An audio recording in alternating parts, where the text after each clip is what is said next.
Ang mundo ng luxury fashion ay puno ng prestige at style. At ito ay patuloy na lumalago dahil sa demand ng mga taong naghahanap ng elegance at sophistication.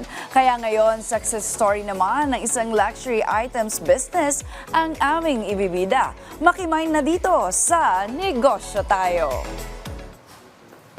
Sa hirap ng pinagdadaanan natin sa ating mga trabaho araw-araw, okay lang na paminsan-minsan ay spoil natin ang ating mga sarili sa pamamagitan ng pagbili ng mga gamit na pinapangarap natin, kagaya na lang ng mga sapatos, bags, accessories at iba pa. Dahil dyan isang luxury items business ang ating pinuntahan upang alamin ang kanilang sikreto sa successful na negosyo.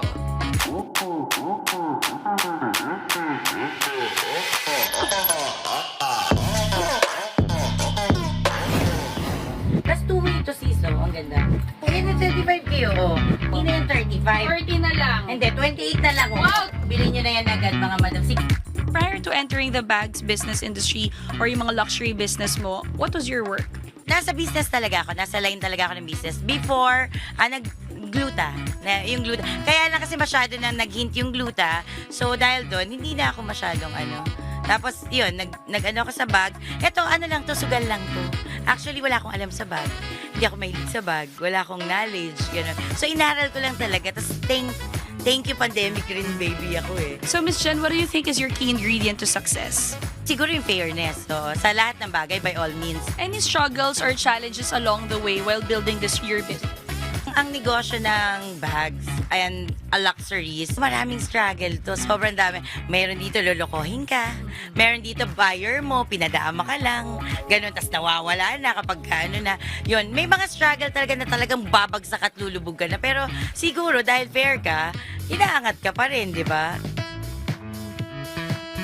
Meron kami ditong mga bags, mga luxury bags, mga luxury shoes. Marami. Dito matatagpuan nyo yung mga dream nyo na luxury in good price talaga. Pag madiskarte ka, kaya mo eh. Sino bang hindi madiskarte, di ba? Ang mga nanay ngayon, di ba? So, iba na rin ang diskarte sa buhay. Talagang ang mga babae nag-rock and roll ngayon, di ba? Minsan, mas magaling na tayo sa mga, aminin natin yan. Basta wag lang tayong, matakot. Kasi yun lang naman ang key dyan eh.